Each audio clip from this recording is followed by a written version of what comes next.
Hello everyone, welcome back to wait otaku. और आप सबका स्वागत है एक नई वीडियो में।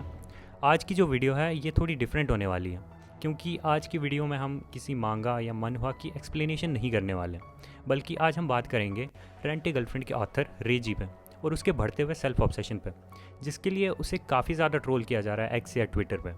साथ ही हम बात करेंगे इस बारे में कि ये जो मांगा है इसका एंड कैसे हो सकता है। मेरे को अभी इस मांगा की दो प्रोबेबल एंडिंग दिख रही हैं जो कि काफ़ी मज़ेदार हैं। और वैसे तो मेरा इंटरेस्ट इस मांगा में ख़त्म हो गया था, बट अब जो ट्विस्ट आया है तो मुझे लग रहा है कि ये मांगा अपना जो फेम ही डिज़र्व करती थी वो वापस ले सकती है। तो चलिए शुरू करते हैं।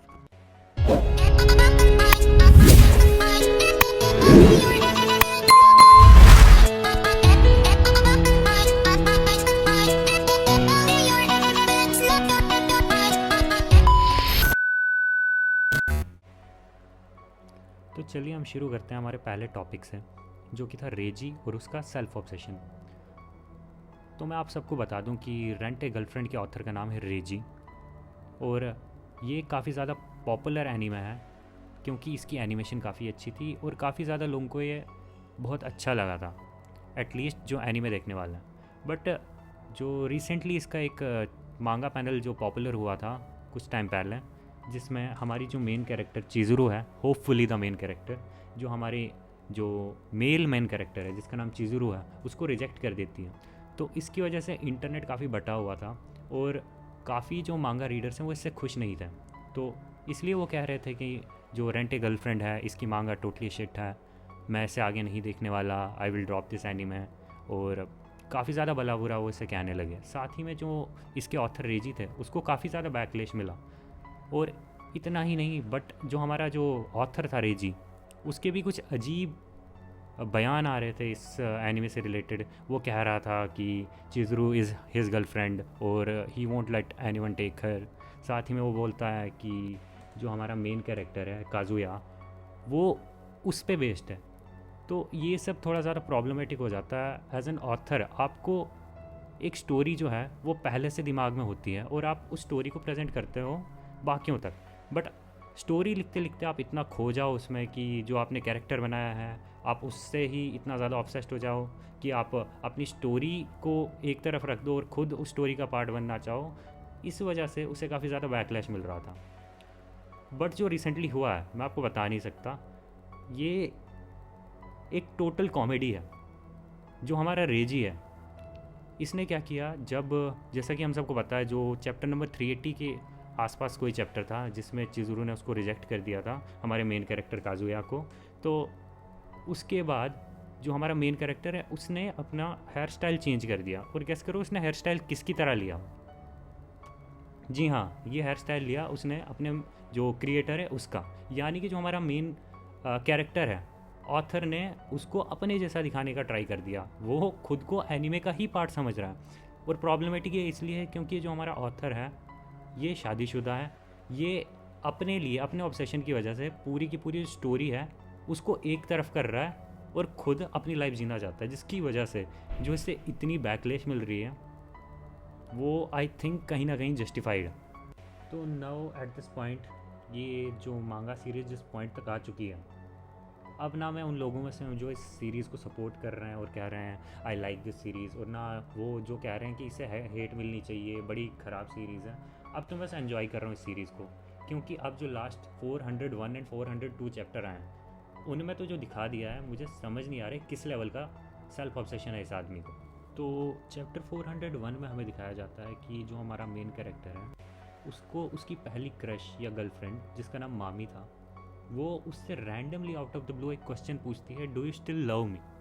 और साथ ही में वो कम्प्लीमेंट करती है कि उसके जो बाल हैं वो उस पर अच्छे लग रहे हैं, जो कि हमें हिंट देता है जो नया हेयर कट उसने लिया है ऑथर की तरह, उसकी जो फीमेल कैरेक्टर्स हैं जो सीरीज़ की वो सारी उसे पसंद कर रही हैं। और यहाँ तक तो चलो ठीक था। फिर जो अगला चैप्टर आता है हमारे पास, चैप्टर नंबर 402, उसमें आप देखिए क्या दिखाया गया है। इसमें हमें दिखाया जाता है रुका को, जो कि पर्सनली आई गेस की फैंस की सबसे ज़्यादा फेवरेट गर्लफ्रेंड है इस सीरीज़ की, क्योंकि उसका जो नेचर है काफ़ी ज़्यादा आउटस्पोकन है, जो उसके दिल में आता है वो बोल देती है और हमें सीधा सीधा पता चलता है कि वो कितना पसंद करती है हमारे मेन कैरेक्टर को।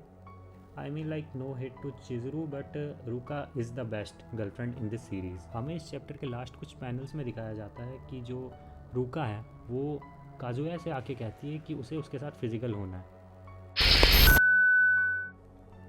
तो मतलब all Kazuya needed was a haircut, जो कि ऑथर की तरह होता, और now all the girls in the series उसको अटेंशन दे रही हैं। मतलब वाह, क्या कमाल है। ना कोई स्टोरी ना प्लॉट, अब तो बस मतलब मैं ये सीरीज़ भी खाली मज़े के लिए देख रहा हूँ। तो चलिए यार, इसके सेल्फ ऑब्सेशन पे बात ख़त्म करते हैं। अब हम बात करते हैं कि ये एनीमे आगे किस डायरेक्शन में जा सकता है। मतलब क्या दो डायरेक्शंस हैं जिसकी वजह से वापस जो ये मांगा सीरीज़ है सही डायरेक्शन में जा सकती है, जिसकी वजह से लोगों का जो इसमें इंटरेस्ट था वो वापस आ जाए।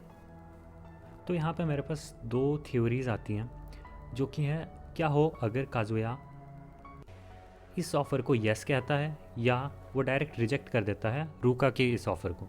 तो जैसे कि हमें पता है जो हमारा मेन कैरेक्टर काजुया है वो काफ़ी ज़्यादा फट्टू है, उससे मुंह पे कुछ भी नहीं बोला जाता, और इसी चक्कर में वो काफ़ी बार जो अजीब सिचुएशंस हैं उन्हें फंस चुका है, और आज तक एक भी लड़की को वो ढंग से मना नहीं कर पाया है, जिसकी वजह से ये पूरी की पूरी स्टोरी काफ़ी ज़्यादा एंटेंगल्ड हो गई है और काफ़ी ज़्यादा प्रॉब्लम्स आ रही हैं उसकी लाइफ में। तो क्या हो अगर वो रूका के ऑफ़र को एक्सेप्ट कर ले, जो कि मैं चाहता हूँ। अगर ऐसा हो तो स्टोरी एक अच्छी डायरेक्शन में जा सकती है, क्योंकि जैसा हमें पता है कि रूका काफ़ी ज़्यादा पसंद करती है हमारे मेन कैरेक्टर को, और दूसरी तरफ जो चिज़ुरू है उसका माइंड कभी भी पूरा फिक्स नहीं है कि उसे जाना है काजुया के पास या नहीं जाना है। तो अगर ऐसा होता है तो क्या पता आगे जाके हमें एक प्रॉपर मेन कैरेक्टर जो फीमेल लीड है उसके तौर पे हमें रूका दिखे, जो कि काफ़ी ज़्यादा अच्छा डिसीजन होगा, क्योंकि फैंस को भी काफ़ी ज़्यादा पसंद है इन दो की शिपिंग, और आगे जाके ये एक प्रॉपर अच्छी सीरीज़ बन सकती है आगे जाके अगर वो रूका को चूज़ करे। बट अगर ऐसा ना हो और हम आए ऑप्शन नंबर 2 पे, जो कि है कि अगर जो हमारा मेन कैरेक्टर काजुया है वो रूका के ऑफ़र को रिजेक्ट कर ले, तो ये भी एक काफ़ी अच्छा ऑप्शन हो सकता है, क्योंकि इससे हमें दिखेगी जो कैरेक्टर डेवलपमेंट हो रही है अब काजुया में। क्योंकि जैसा कि हमें पता है काजुया कभी भी किसी को मना नहीं कर पाता, और जिसकी वजह से जितने भी अभी तक उसके रिलेशंस रहे हैं उस सब में कोई भी प्रॉपर एक क्लोजर नहीं मिला है। बट अगर वो ऐसा शुरू करता है, जैसे कि अगर वो रूका को प्रॉपरली रिजेक्ट कर दें और उसे भी ये बात समझ आ जाए, तो एक हमें एटलीस्ट यहाँ पे एक क्लोजर मिल जाएगा। साथ ही में अगर वो जो बाकी गर्लफ्रेंड्स थी उनके साथ भी ऐसा करें तो ये सीरीज़ एक प्रॉपर अच्छी डायरेक्शन में जा सकती है। तो होपफुली शायद रेजी भी जो इस स्टोरी के प्लॉट को इसी तरफ ले जा रहे होंगे, क्योंकि जैसा कि उसके पहले बयान थे कि जो मेन कैरेक्टर है फीमेल मेन कैरेक्टर जो चिज़ुरू है उसकी गर्लफ्रेंड है, और जो मेन कैरेक्टर उसने कहा था कि काजुया है वो उस पर बेस्ड है। तो हो सकता है वो स्टोरी को इसी लाइन में ले जाने का ट्राई कर रहा हो और इस स्टोरी की एंडिंग इसी तरीके से वो चाहता हो। तो होपफुली शायद ये स्टोरी इस तरफ जाएगी और इसका प्रॉपर एक एंडिंग हमें देखने को मिलेगी, क्योंकि जैसा उसने पहले मजाक किया हुआ स्टोरी के साथ जिसकी वजह से इसकी हाइप ऑलमोस्ट डेड हो गई थी, बट अब ये जिस प्लॉट पे जा रहा है आई होप कि लोगों को ये पसंद आए। और आपके क्या विचार हैं इस बारे में आप मुझे बता सकते हैं कमेंट सेक्शन में, और बाद में अगर इस चीज़ पे कोई अपडेट आती है तो मैं आपको बता दूंगा। Okay, this is Wetataku signing of.